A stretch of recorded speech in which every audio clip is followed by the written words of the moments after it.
Well, welcome all you accursed. Thanks for being here at this special session for this special recording of the Curse of Politics podcast. I'm David Herle. With me, as always, is Scott Reid, one of the wittiest people from the rural area around Belleville that I've ever met. There's a fella in Sterling's pretty quite a cut up, plays the guitar and stuff. And as a special treat, for the first time in 8 months talking federal politics with us, and sadly for the last time in a while, Jenni Byrne is with us. I'm so glad to be back. Oh, it's so awesome to have you back, Jenni. Thank you very much. And it just seems obvious to start off, since you left us to run Pierre Poilievre's leadership campaign. And that seemed to go really well. Yeah, we were pretty pleased. Yeah, it seemed to go really well. As I like to say, it's the second best leadership campaign in Canadian history. But it was a huge smashing win. Can you tell us what were the most important elements of why it was so successful as a campaign? What went really well? Well, it starts with having a candidate who has a tremendous grasp of policy. He has a tremendous grasp in terms of what the Conservative Party membership was looking for, as well as people who had not been involved. We, of course, sold close to 312,000 memberships in the leadership race, and Pierre had a following before the leadership race that had amassed that were almost, I would say, 95% had never been members of a political party. If they'd ever voted before, they probably actually hadn't voted for us. So I think the start is a candidate who is not just popular with the current Conservative Party membership, but also, or any party membership, but also has a following on their own to bring. And then, of course, it is the bread and butter, as you guys would know. It is assembling a very good, dedicated team that is usually very small in a leadership race. The people that are paid are usually the junior people. It's a lean organization. And for us, because the events became so big, so early on in our first Southwestern Ontario swing, there was one day between London and Kitchener and Windsor that we had over 3,000 people out in one day. And so and everybody wanted to get a picture with Pierre. So for us, in terms of tactical, and I think it's been reported in the media, from a tactical point of view, the membership lines became extremely vital for us in terms of selling memberships and speaking to people there.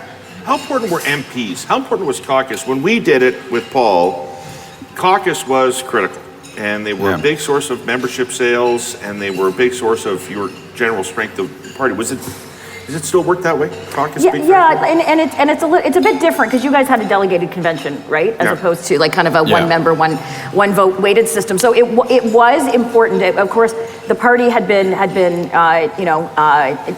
very divided over the last year, especially since the election. And so we had well over 50% of the parliamentary caucus, some senators, and it was extremely important to show for a show of unity in terms of the caucus members that were behind Pierre. And of course, there were some caucus members that did a lot of heavy lifting in terms of events and actually did shadow events themselves. Andrew Scheer, Corey Tucker, Carrie Lynn Finley. I know I'm missing some, so I'm not trying to dismiss, but there are people that went above and beyond, and it was fantastic to work with caucus during the leadership race. Yeah.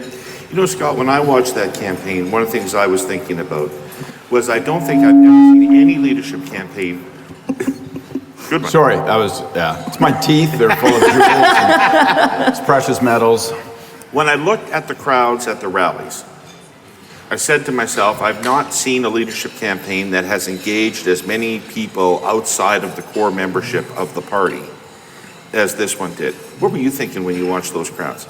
So I was thinking the exact same thing, and I don't know if people here realize, but the ability to recruit in and sell memberships is difficult. It's challenging. Just say, okay, well, we're gonna take over a party, and you had strong support within the party already. If it had just been a test of the membership, you guys would have won overwhelmingly, I'm guessing. But you didn't need to, because you were able to bring new people in. It's extraordinarily difficult to do it. It can be really, it's the cost of acquisition stuff in other fields of work, right? And that can be, that's a whole industry's built around that. What I thought was so interesting, Jenni, and at least a question on my part, is there are many people that it seemed like he had spent years investing in engaging on social media with. So he'd acquired a social media following. It wasn't obvious to me that all those people were necessarily members of the party, but they were interested in Pierre and what he had to say. I'm guessing a ton of them turned into membership. So one, is that true? And then two, if you're bringing people into the political process who weren't in the political process, can you get those people to vote? How do you get those people to vote? Well, we did, and so this was kind of when our events started getting very large. Our largest event was close to 7,000 people in Calgary. We had 4,000 people out in Edmonton. We had big 1,200 people out in Windsor. I know. If I could just interject, and just say to the crowd, just for context purposes, those would be really big crowds for a leader in an election campaign to draw. They are unheard of crowds for a candidate in a leadership campaign to draw. And even I would say, except for maybe in some of those places, Trudeau in 2015, we haven't seen crowds like that in a very, very long time in terms of general election campaigns. Shortly after Chrétien gunned Paul, I know that's still a controversial characterization, but when he was finance minister, it goes down. Paul's no longer finance minister. He looks like he's going to be the putative next, leader and prime minister. We do an event in Vancouver for him. And it was the largest crowd we'd ever seen, and it was a largely spontaneous crowd. And that was maybe 3,000 people busting out of a restaurant. So to put it in context, that was at pitch frenzy, where it's front page news, it's leading the news on broadcast, and we drew in 3,000 people. So you talk about, events with 7,000, 8,000 people, it's a different beast, right? Well, and this is what, during the leadership campaign, when we're having these events, I'd have people in the media would call me and say, well, we've spoken to the other guys and they're saying, so what, you can get people out.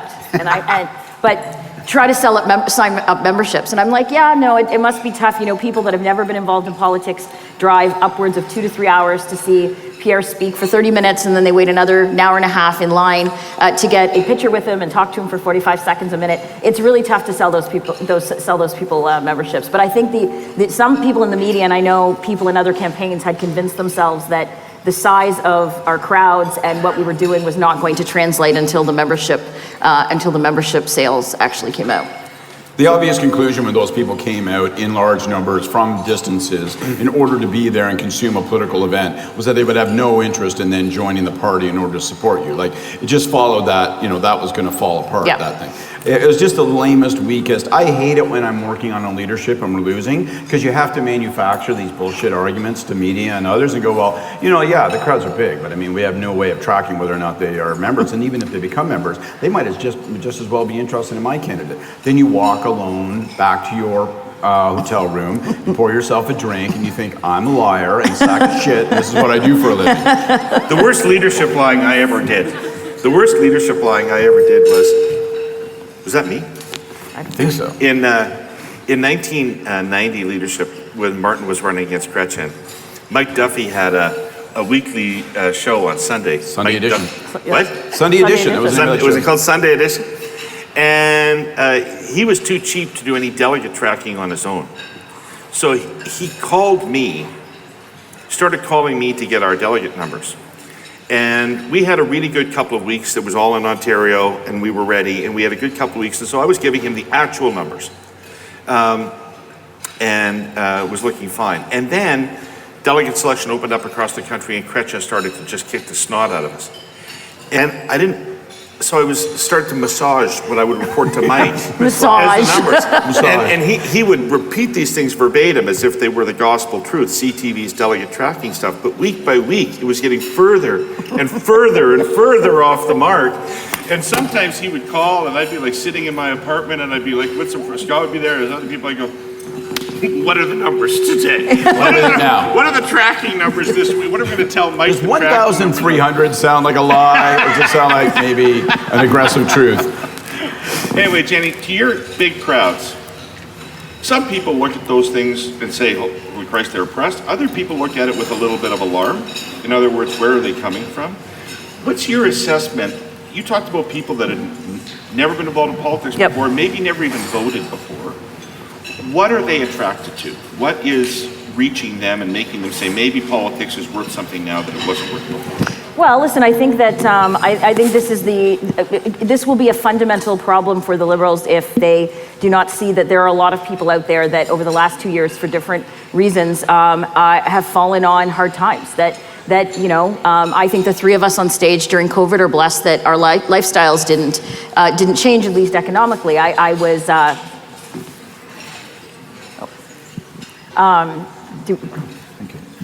Sorry, Jenny. This has turned into a duet. And so I think there were people coming out, and for various reasons. Economically, they had lost their jobs during COVID. Their businesses had failed. They had lost their jobs because of vaccine mandates. And there were people out there that they were listening to Pierre. And one woman, at one of our first events in North York, she came up to me and she said, "Can you help me fill out my membership form?" And this actually makes me teary because I said, "Sure." And she goes, "Because I don't have an address right now. I live in my car." And she had 3 $5 bills, and there's no cash memberships, but all I said was, "Pierre would really love to meet you." And I circumvented her in the line, and I said, "Please take this money and buy food or whatever you need to do." There are people like that out there in Canada that are very much struggling, and people like that were coming to our events. Not all of them. There are people that there was an economic message. There was, they were upset or frustrated, or they just felt there was a message of hope in terms of Pierre talking about things like inflation for 2 years before the government would even admit that it existed. And so there's a whole host of reasons that people were coming out and signing up. And there were some people up in Northern Ontario. We had very large crowds in Sudbury and Sault Ste. Marie and Timmins. And there were a lot of people coming up, signing up, going, "I have voted NDP my entire life, and I am not doing it this time." And we saw that starting in the Ontario election, where Doug won ridings like Timmins that would be unheard of for Conservatives even 5-6 years ago.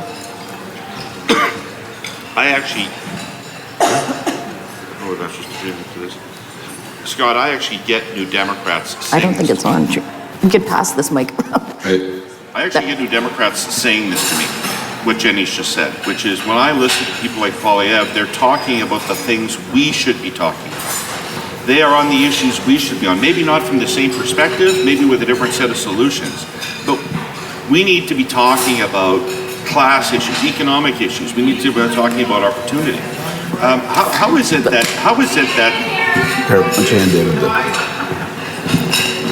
the mic's not working. How is it that my mic has never worked? Wow. Not for 3 years. Repeat myself. How is it that the other parties have left this territory to Conservatives? I'll need the mic back. Otherwise, people won't be able to hear all the witty, intelligent things I have to say. I think this is a different question depending upon whether you're the NDP or you're the Liberals. And I say that because for the New Democrats, you're still in opposition and you have license and freedom to go 80-20, 80% being the problem, 20% being some suggestions that you would do differently.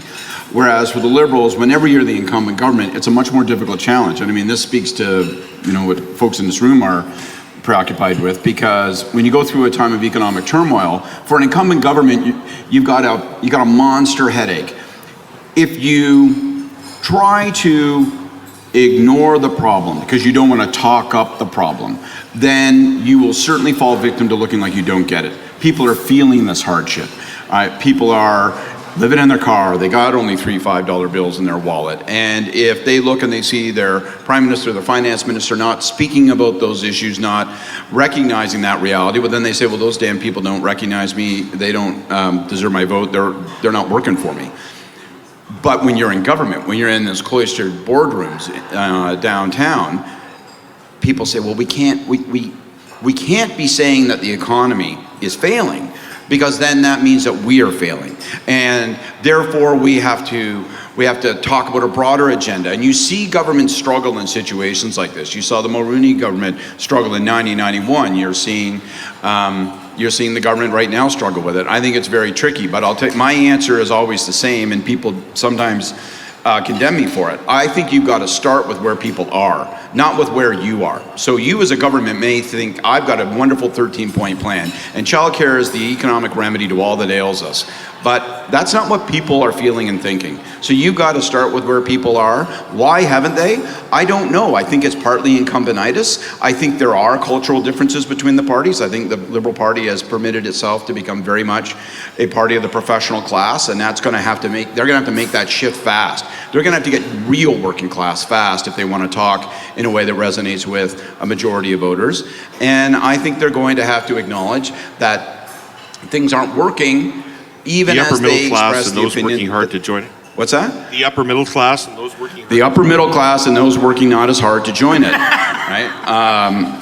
So I think there's all sorts of situational and also, you know, sort of cultural issues within the party, and it's I think it's a fundamental correction the Liberal Party has to make, and I don't see a lot of indication that they're making that adjustment. I think they're looking at the deal with the NDP and saying, you know what, we got the right plan. Let's hope that this pact with the NDP keeps us in power until economic times are better, and then we'll be campaigning in a time of upswing rather than a period of down as we are now. And I think that's a shady strategy, because that basically just surrenders you to fate. Well, that's governing on with a hope and a prayer and no plan. Like, part of being a responsible government, part of being a responsible prime minister is to actually think more than one day ahead. And this is a government now that is looking, it's seemingly to just get through the day, or get through one day, get through 1 week, because there's no planning. The Parliamentary Budget Officer put out a report yesterday in terms of the debt, and they said there is no way that Canada's debt is going to be, deficit is going to be decreased by 90% by 2027. And oh, by the way, the servicing on the national debt by 2027 is going to be $46 billion. So there have to be decisions made today, because by the logic that he wants, that this government wants to deal with the NDP to last till 2025, I don't disagree with you on that. I disagree with the fact that if they think that they're just going to close their eyes and the economy is going to get better, it is absolutely not going to, based on the decisions that they are making today. To be fair, we should also probably add one thing, which I snottily sound like I'm skipping over. They think they're right? Like, you know, I mean, like, I don't want to, like, the government thinks they are right. They think their program is correct.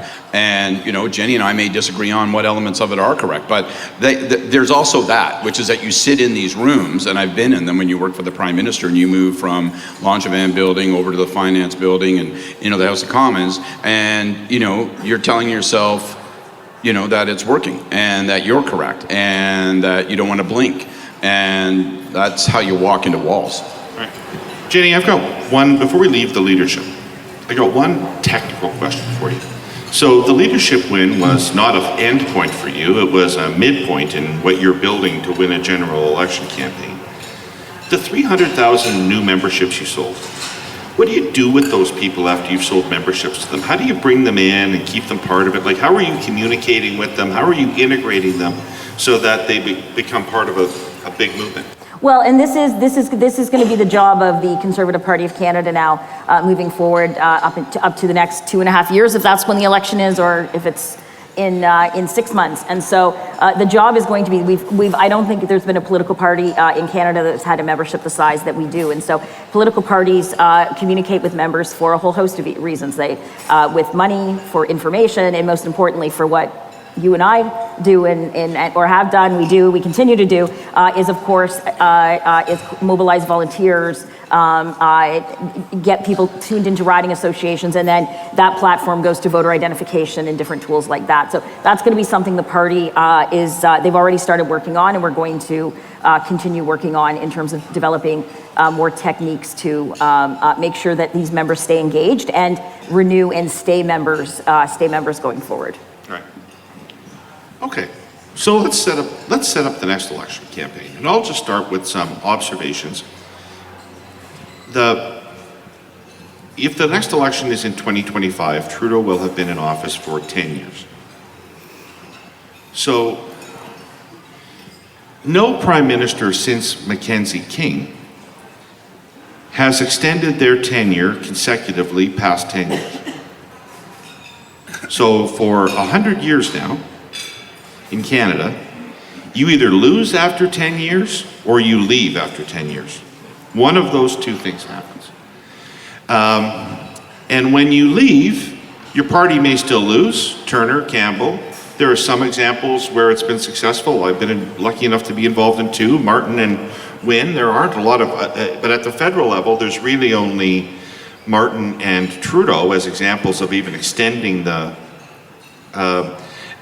government. So all of which is to say is the Conservatives and Pierre Poilievre are the odds-on favorite to win the next election. And it may be, in my experience again, when you win those extension elections, it's because people don't think the alternative is unacceptable. If people don't think the alternative is acceptable, if people think the alternative is fine but not great, they'll win. So you really have to, and we got into this tar match in 2004 with Mr. Harper, right? And that's the only reason, in my view, that we won in 2004. And so this election, Jenni, is yours to win. Disagree with me. Well, I don't agree with you at all. I think that... you don't disagree with me or you don't agree with me? I don't agree with you. You don't agree with me? I don't agree with you. I do understand. I take all your points. I understand all your points. But at the end of the day, this is the Liberals are the incumbents. It's theirs. He has been around for a long time. We'll see if he's still actually leader. Whether some of the examples you mentioned, Brian Mulroney and Kim Campbell. We see. I have noticed in the last 2 weeks, Finance Minister, Deputy Prime Minister Freeland has a diametrically opposed or seemingly opposed opinion in terms of things like resource development. She was down at the G20. You love the G20, Scott? I do love the G20. You do love the G20. And 19 of my favorite friends. And IMF meetings this week where she was talking about, especially in light of what is going on in Ukraine with Russia's attacks on them, and of course what is going to be a very cold winter for people in Europe. She's talking about the need to start exporting more resource. Well, she's part of a government for the last 7 years that's been fucking stopping at every turn they can in terms of resource development. And so you've seen, I think it'll be very interesting to see if she continues to distance herself from her entire government, because she's been part of it. But so whether this was unintentional but if we find out that if we see her messaging continue more and more this way, it'll be interesting. Is she pre-positioning because she knows something we don't in terms of what Trudeau's plans are in the next 2 years? Or has she just decided her only chance and the Liberal Party of Canada's only chance is to actually change the policies that are causing the economic hardship, that are, sure, there is inflation around the world, but that doesn't mean that what this government has done in terms of printing money does not mean that it's going to be hard for Canadians. The fact that the carbon tax in most provinces is going to be triple starting April 1st, April Fool's Day of next year. So it's going to be very interesting to see what the dynamic there is between her and what seemingly would be the rest of the Liberal Party government. I enjoy this. I enjoy this little dance between David and Jenni here at these kind of horseshit expectation setting where David's saying as a Liberal, I don't think it's possible for the Liberals to win. It's a banked victory already for the Conservatives. And Jenni's like, no, the Liberals have it in the bag. It's fun to watch this sort of contrived dance. Look, I think what the government has, I don't think that, I'm a student of history, he says, pretentiously, but I don't know that really can influence you if you're the current government. As far as I can see, Trudeau is the only leader within the federal Liberal ranks that has a real legitimate shot at competing for and winning seats in Quebec, and I don't think that the Liberal Party can form a government in the next election without that. So, one, Trudeau's got to stay. And I was challenged last night in a bar with an old buddy who said, God, I'm sick and tired of that guy, he's got to go. And I'm like, well, suit up. I hope you're ready to replace him then.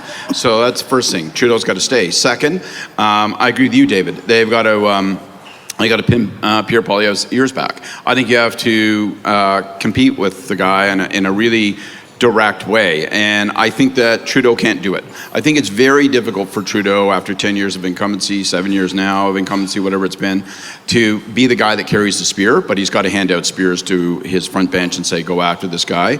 And I think in particular, you got to do it around economic issues. I think a lot of the cultural arguments will take care of themselves, and some of that stuff, if there's missteps on the part of Pierre Poilievre and the coalition he's building, then that'll get, hammered on.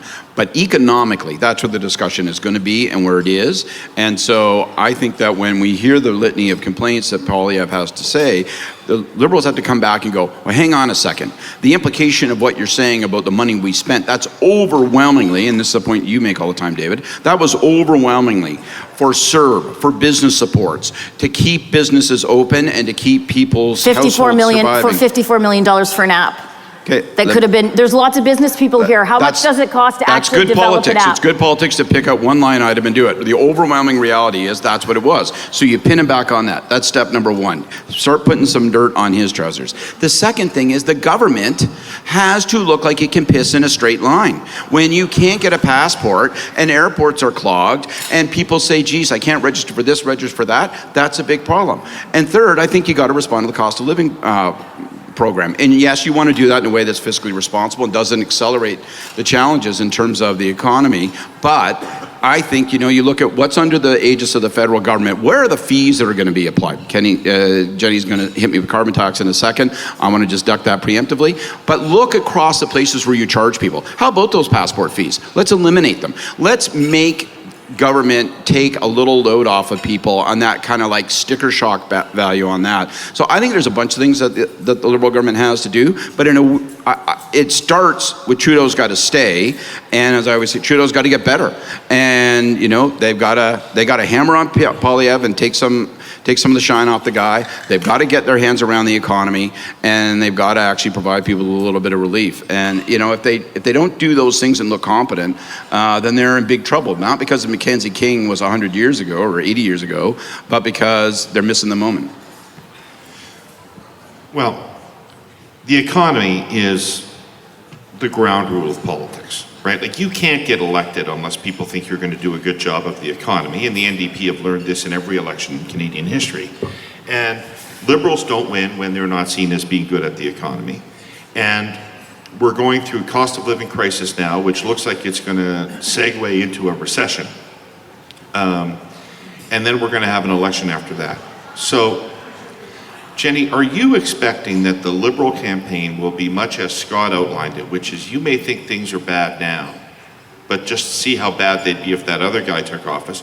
Or are you expecting a significantly different offering from the Liberal Party by the time you get to the next election? I don't know, because it will. I guess we'll see where things go. As Scott said, I guess they think things are going well. They are spending money. They're spending money. If you look at the rental dental bill, the rent subsidy, it's a $500 one-time subsidy for rent. Rent increased 15% from last year to this year. I'm not saying that's not going to help people, but there has to be something more substantive than one-offs, because that's what they're doing. That's a get through today. That's spending more money, which is why we're in the position that we are now. So it'll be interesting to see what kind of platform, what kind of campaign they're going to run. We'll see. You would agree they have to represent change. The Liberals have to represent change in the next election somehow, because it will be a change election. So they either they have to say that the change that's on offer is so terrible you can't choose it, even though you want change, or they have to say we are changed.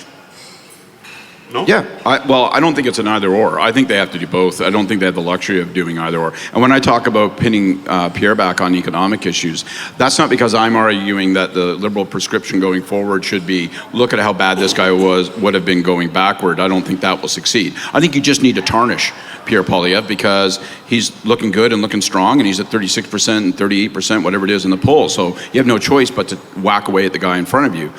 But ultimately, change, I guess, ultimately it seems to me if they can do that, they have to demonstrate that they have a better program and plan, and it's going to have to be around economic issues. And two or three things will, there have been arguments in economic times around deficits, and it's become a test. The test of whether or not you had the correct plan was a fiscal test. Other times it's been around growth. I'm not sure it's crystal clear just yet, and also because we're in a transition, maybe not, in a transition from a cost of living crisis to a recession. What will the test be? Is it going to be Do you have a jobs plan? Because we'll have been in the grips of a recession for some time. Or will we be, God help us, will we be in stagflation? Will we have, unemployment will be biting, plus we'll have high inflation still. So I think what's the economic fight going to be between, say, the Liberals and the Conservatives? I think if you're in government, you want to start thinking about that now and make sure you try to orchestrate it, because it's not obvious to me that the right ground for either the Conservatives or the Liberals is to argue about fiscal expenditures. That may not be the right test. But they got to figure that out. But to go back, so you've said, we've said the Liberals think everything they're doing is right. They are believers that. I didn't say quite that, but I assume they think their program is correct, or they. So if they're going to have, then for them, they're going to have to, if they think that if they have to represent change, they're going to have to admit they made mistakes somewhere down the road. Well, no, you can always say that circumstances have changed dramatically. My God, there was no recession. There was no 8% or 6.6% core inflation in the United States. We got to move and make changes. Like, I fully assume that Chrystia Freeland is. I mean, right now, Chrystia Freeland thinks and claims that she's a fiscal hawk. Because she's holding the line against internal pressures to spend more to do cost of living relief. I assume not all that will change. I assume that when we get into the new year and we're into a place where we moved into Q1, Q2 of 2023 and we're clearly in recession and it starts hitting jobs, I assume then the government will have to spend. And then there will be an argument around that. That could be a trap for the Conservatives if you guys just say, well, don't do that. But these things are going to develop, and that's why I say, I think the interesting thing is going to be, what is the economic test that people will use to measure how they favor one party over the other in the coming campaign? Jenni, do you feel like and I saw a lot of work at this in the leadership campaign, so I saw a lot of careful, deliberate language and presence. Do you think that you have adequately neutralized the kind of issues that the Liberals use to hack away guns, abortion, gay rights, that the Liberals use to hack away Conservative support during elections? But I'm not sure how they could hack away at certain issues. Pierre has said he's pro-choice. That's what I'm saying. Do you feel you've neutralized them? Well, I don't see how they're issues. Like, what are they going to come out and say? That Pierre doesn't support same-sex marriage, that Pierre is actually pro-life. I don't understand. I see some Liberals coming and saying that he voted for traditional marriage before 15 years ago. Your guy voted for traditional marriage before he didn't. There's people. It's an evolution of opinions in terms of that issue. We've talked about it. Never has there been a social issue in our lifetime that people's thoughts and views on it have evolved so quickly over the course of. It's not a generational. It was like a less than a decade where people's. The French government defined marriage as between a man and a woman. Yes. And your guy voted for it. So it's an evolution. So if that's what the Liberals are going to try to throw at us, I think it's pretty weak sauce. But. Well, it's one of the traditional attacks, but I do think you've worked hard to take it. I'd try it. What the hell? I mean, as much as anything, O'Toole lost the last election over guns, of all things. An evolving position on guns.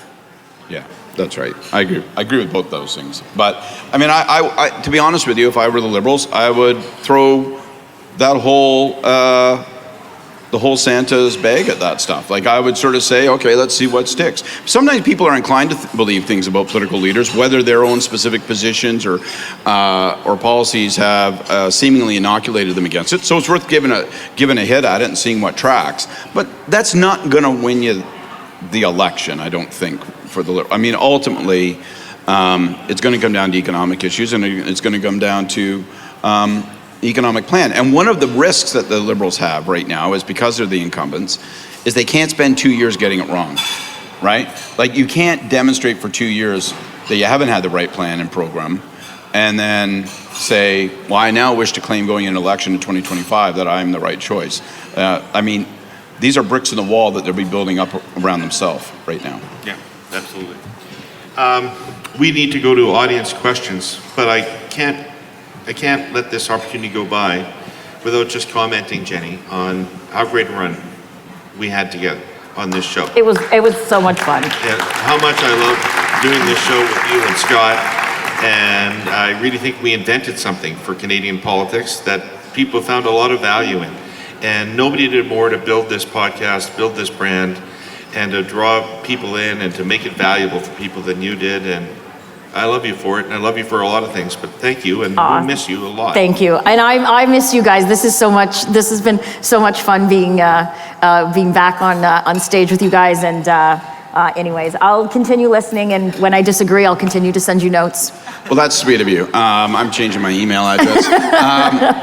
I just want to echo that very quickly. I just want to say the same thing. And you know, one thing I'm always fascinated by, people will come up to me and say like, wow, you know, you guys, different political beliefs and different political backgrounds and stuff, and yet you seem to get along even when you disagree vehemently and all of that. And I guess that owes to the long-standing friendship that you have. We weren't friends before this podcast. I became Jenni's friend because of this podcast. And in the course of screaming the F word at one another on a weekly basis, she's become one of my best friends, so it's just lovely. I agree. Thank you so much, guys. You're making me tear up. My mascara's gonna run. I was a little teary yesterday when Scott put out that tweet. Anyway, Mr. Pinsent, it's time to assemble the troops for the Hey You. Ladies and gentlemen, please return to your seats. The Hey Yous are about to begin. Scott, lead us off. Well, Jenni, I may step on her toes. Jenni mentioned something a few minutes ago, and I wanted to pick up on it. Freeland's speech at the IMF World Bank meetings this week. I thought it was really interesting. I thought it was a fascinating speech, and she's not wrong to say that inherently there were elements of it that seemed discordant with what the government's program is, particularly when it comes to resource development, the way she talked about energy and energy exports. But I thought that if you read the speech, if you listen to the speech, it was a really impressive piece of work in terms of looking at the challenges, the macroeconomic and the global challenges that confront us, and how we're going to have to start to think about alliances, partnerships, in a world where we Sino the global economy, try to take China out of it, in a world where supply chains have been disrupted, in a world where we've got these all these new and present challenges. How are we going to sort of reassess? I thought it was really quite a fascinating, thoughtful piece on it. But my hey you is, I want that in my finance minister. I used to work for a finance minister who dedicated energy to those things. Jenni talks about the G20. Paul Martin helped to found the G20 with speeches like that and thinking like that. So I want that in my finance minister. But I also want my finance minister back here talking about the cost of living crisis, talking about how we're going to meet that challenge, talking bread and butter with regular folk and making sense and making strides. And I'm worried that she is great at that job. I want her to be great at both jobs. So that's my hey you. Put as much thought, energy, and skill into the task at hand as to that task of composing and performing that speech. Excellent.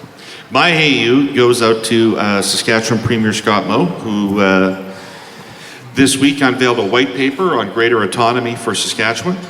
And in addition to being embarrassingly bad,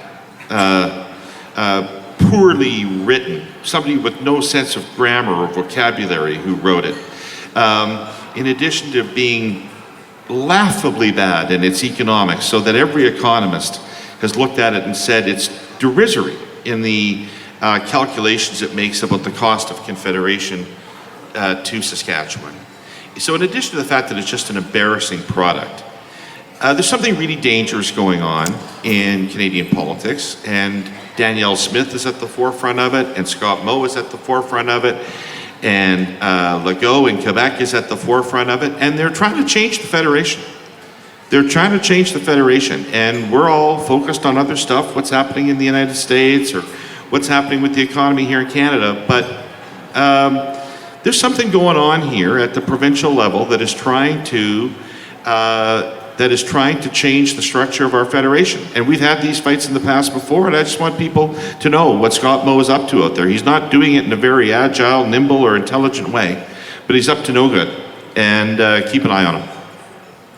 Jenni, the last hey you goes to you. Well, listen, my hey you is to you guys.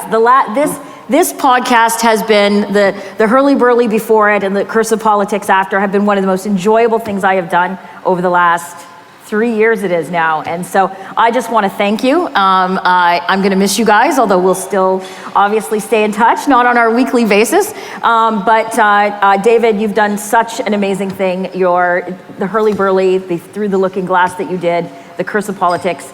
I'm very proud of you. Proud you're my friend. And you're going to have fun with Jordan and Corey moving forward. Thank you. I guess I have to take part. I'm a small-town Protestant. I don't like to hug. All right. Who's got questions? Comments? One.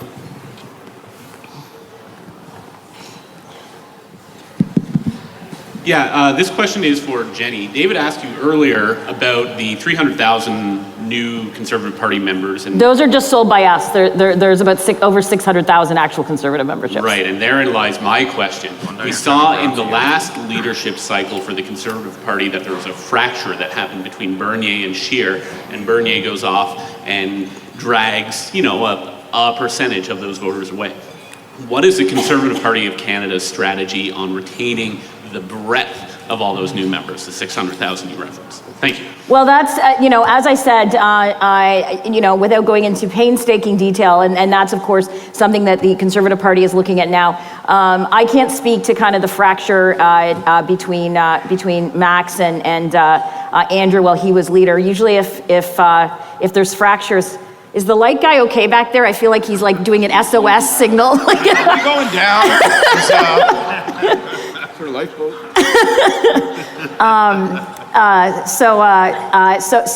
So listen, the party is so united right now, and it is a mammoth task. There is the blessing of having over 600,000 new members, or 600,000 total members, 400 and some thousand sold during the leadership race. Also gives the challenge of being able to communicate with those people and keeping them engaged at a whole host of levels. As I said, volunteering, keeping their membership up to date, attending events, selling more memberships, and of course fundraising. So that's going to be an ongoing. I'm not going to say challenge. It's a very good challenge to have, and we're building a very good team at the party.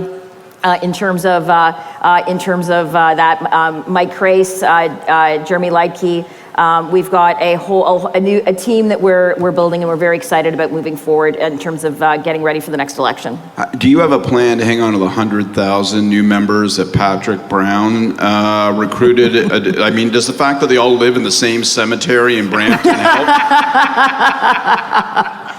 Well, yeah, there was actually, I think the total membership sales that Patrick actually sold was closer to 50, and I believe a number of those were removed for different Elections Canada violations. We have a question over here. Thank you, first of all, for making me laugh out loud every Tuesday. So appreciate it. My question, Danielle Smith, is that an asset or liability for Pierre? I guess this is to me. All three of you. Yeah, I don't know. I guess we'll see how Danielle will do as premier. I think it's safe to say she's had a bit of a rocky start over the last few days, and we've seen that. I think there was a Leger poll out today that has Notley up by two points, and I think probably what they're, if I'm working for the UCP, what I'm looking at is the fact that she's, Notley's leading in the cities, but also what I would be looking at is troubling is Notley and Smith are tied in terms of rural Alberta, and so I think it'll be very interesting to watch over the next couple of years. It's a huge negative for Poilievre that she's there. First of all, it's a huge negative to have provincial governments of your stripe when you're running to be the federal government, and it's a huge negative to have a federal government of your stripe when you're running to be a provincial government, just period. So right away. But second of all, there is nothing that she's going to say that's controversial that he's not going to be asked what his opinion upon it, and whether he agrees with it or not. And it's just going to be a very difficult, tricky line to watch, because she's obviously going to be taking positions that are not going to wear well in places like Ontario. And even despite the commonality of the autonomy agenda, may not play well in places like Quebec. So he's going to have to walk a fine line. He will be having to distance himself from her from time to time, and that will be difficult. There's no question that it's a negative for him that she's there. Yeah, I think she's a runaway train of piss poor judgment, and that's been demonstrated from the first second in office, obviously. But I weirdly think, and the risk is obvious, it's all that David said, and it's also that, that they employ, Pierre and Danielle Smith, employ a lot of the same verbiage, right? You're talking about freedom and these kinds of things. And so there's a worry that her inelegance, her ineptitude, all of her misjudgments, that they'll contaminate those labels that he shares and then help to define those things, and he's associated with those definitions. But I also think, in all honesty, there's a big opportunity for him because I think that he can make a strategic distinction between themselves. At some point, probably around the Sovereignty Act, at some point, he could if he wishes, and my prediction is he will, sometime late November, she's going to be talking about it, she'll be doing it badly, it'll be very strange, and he will stand up and say, I've been telling you on my videos that I'm running to be Prime Minister of Canada, and there ought to be a thing called Canada, and I'm not with an enterprise that is going to run in the face of the rule of law. My prediction is he will do that. Sorry, Jenny, I don't mean to make you feel awkward, but I think he will do that, and I think he'll get some benefit. It'll give him some definitional credibility because he'll at least be more or less saying, I'm not with crazy. Yeah. Microphone number 3. Awesome. Hello. There we go. Huge fan of the pod, so thanks for being here. We didn't talk about them, and you're all covering your eyes. No, it's the light. I can't see. The light. Jesus? Come into the light. Grandma Reid? We didn't talk about them yet today. Do you have any comment on what the hell's going on with the other two national parties? The Greens seem to be melting down. The NDP seem to have forgot they're a party, and how that might impact the landscape if there's an election, either whether there will be an early election or what happens when we have one. Well, I disagree. We don't talk about the Greens because Jenny says we used to waste way too much time on the Green Party. Well, no, the podcast biggest fan, Brooke Piggott, thinks you remember. She's the one that said there's so much bandwidth. But I think you're wrong. It's not the Green Party. We've now realized it's the party of Elizabeth May. That's ultimately what the party is. Yeah, listen, she's still Betty May is still doing her thing, and it's her party. In terms of the NDP, I think that it's going to become harder and harder for them in terms of obviously distinguishing them from the Liberals. And I'm actually surprised there hasn't been rumblings or people upset in their caucus at the fact that they now have this coalition deal with the Liberals. They've got to go into committee, and in some cases they seemingly eat shit to defend the Liberals. And I can't think that guys like Peter Julian and Charlie Angus and some of the guys that have been the MPs that have been there for a long time are liking that too much. I saw the Greens all out for dinner the other day at a dim sum restaurant in Toronto, all 9 of them, and they were still fighting. One was squeezing a pork bun into the other's face, so I don't want to go any further. It looks like they got challenges ahead. I think the NDP have this perverse thing where they have and are going to have more power from a parliamentary perspective, in the sense that this thing is going poorly economically, and that's bad for Trudeau. He can't have an election. He needs it to last to 2025, and so they have much more leverage, and they're able to use that leverage and demand things in a parliamentary sense. But it's not obvious to me that translates into electoral advantage in the next campaign, and I think that's the real challenge for the NDP. They tell themselves that Jack Layton showed them how to do it with us in 2004, 2005. I believe that analysis is incorrect. I don't think that the breakthrough you had in 2011 in Quebec had sweet fuck all, excuse my language, to do with what happened in that minority parliament with us. And I think the unlocking of parliamentary power in a minority to electoral advantage in a coming campaign it's still an unsolved mystery. The NDP, as a Liberal, the NDP scare me right now, I'll tell you, because the current polling is showing the Conservatives in mid to high 30s, the Liberals 30, 31, 29 sometimes, NDP are in the 20 to 21 range. The Liberal Party exists to win elections. And lots of people vote Liberal and help Liberals win elections, who ideally would prefer something else. but put some water in their wine in order to get that government, or to avoid a different government, or a number of different things. You've known for many years, Scott, that my theory is the Liberal vote has to be at a certain level to hold that together. And if you start seeing numbers that are 27 beside the Liberals and 21, 22, 23 beside the NDP, you'll start to see a run on the Liberal vote. If people start to think the Liberals can't win, can't beat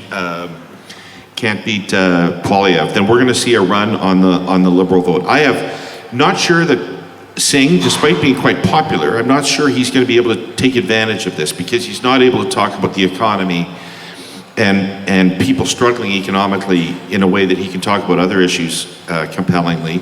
And the NDP often get their campaigns wrong, so maybe they don't take advantage of this. But I think this Liberal government, going into 2 or 3 years of bad economic time, could really get ripped apart from both sides. I'm really worried about that. It's one of the other reasons I think it's such an important point, because the bank could fail, and that's a really scary thing.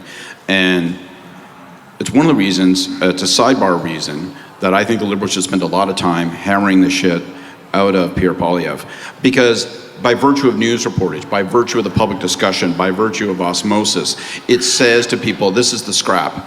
And it leaves less room for the NDP. And I'd be trying to constantly reinforce, and thinking of it as a war, not a battle, reinforce that this is a clash of perspectives, as opposed to allowing it to be a numeric assessed contest of 3, because those numbers might not work for you. Microphone number 1. On that same conversation, a fiscal question. So if you were to look out 2 election terms, and you look at what's happening in the UK gilt, rising yield rates here, how can a government address some of these fiscal challenges they're going to have to service the debt that's been created? And how do you think that'll impact the body politic and maybe the future of the economy? Looking out, we can probably survive a couple of terms, but what happens 10 years out? And how do parties react to that? Well, there isn't a lot of politics in debt and deficit, to be honest. I think that Scott and I may have been active at the only time in which those things were really vote-determining issues for a lot of people. People generally think deficits are bad, debt is bad, and they want to know that the government is managing that in a way, but they don't really have strict guidelines about that. In my experience, you can tell them you've got a 5-year path back to balance or a 10-year path back to balance, and most people won't care very much about that one way or another, and people are always more concerned about their own balance sheets than they are about the government's balance sheet. When you get in trouble, if you're on the left side of the spectrum on debts and deficits, and when people think you're cavalier about it, when people think you don't care, you're not even, you're not trying to manage it anymore, people won't tolerate that. So I personally would be quite surprised if debt deficit were an issue in the next election that was galvanizing voter support on either side. The one time that it became an issue in Canadian politics that was really a vote-determining issue, the one time Canadians galvanized around this, it wasn't because Scott and I were clever communicators or because Paul Martin was a wizard. It was because people had concluded, for the first and so far only time in Canadian history, that deficit that we had in the 90s was the cause of our economic weakness, not the result of our economic weakness. So most times when we've had deficits, people say, well, that's because the economy's weak, we have a deficit.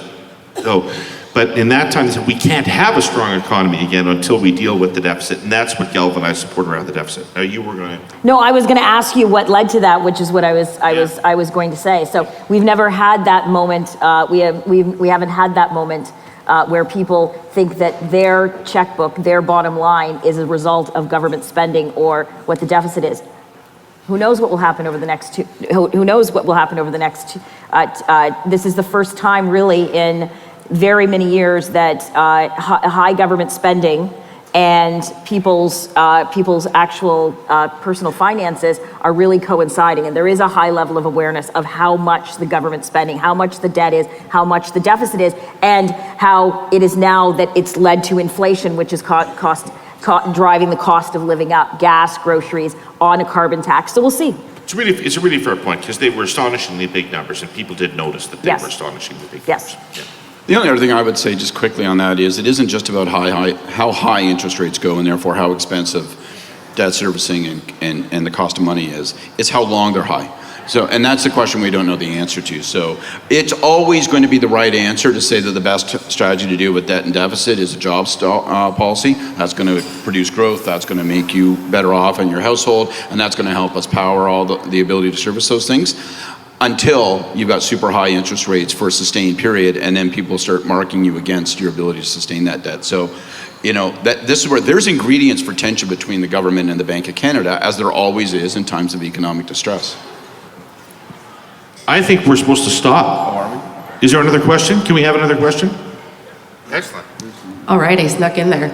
My name's Katerina. I'm the CEO of the Abbotsford Chamber of Commerce. Thanks for the opportunity. Quick question for Jenny, I think primarily, but I'd be interested in other thoughts as well. I'll go first. So there's two schools of thought, and I'm sure this is not the first time you will have heard this, but I'm curious as to your perspective on it. Some say that the key for the Conservative Party and the new leader to win the general is to, quote unquote, try to attract more of the middle versus, I guess, how you would be campaigning towards your party membership. Other schools of thought say, well, that's not necessarily true. I mean, Aaron O'Toole's campaign was, I think, focused a little bit more on sort of attracting the quote-unquote middle with various policies, and that didn't necessarily work. Others say you need to differentiate yourself and stand for certain core principles. So what is your view of those two schools of thought in terms of the ultimate success of the Conservative Party?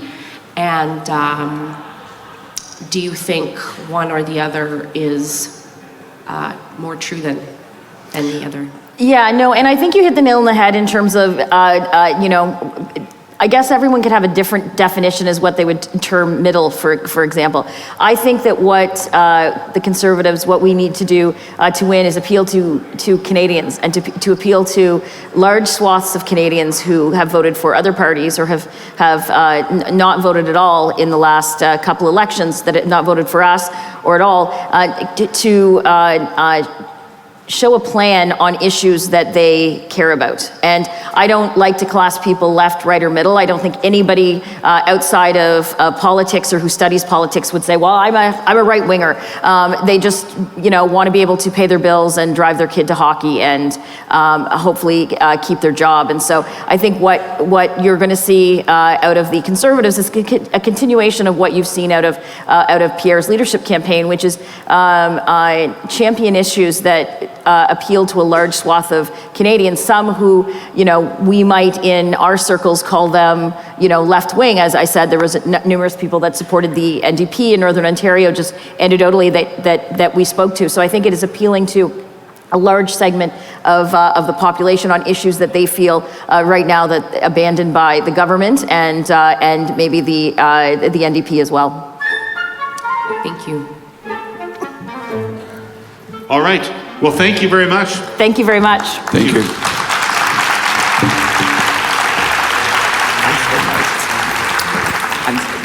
Well, David, Scott, Jenny, let me just say on behalf of the Chamber, thank you very much for that delightful presentation. And on behalf of all the fans of the pod that are in the room, Jenny, we wish you all the best in what comes next. And so maybe we give them one more round of applause before they go off the stage.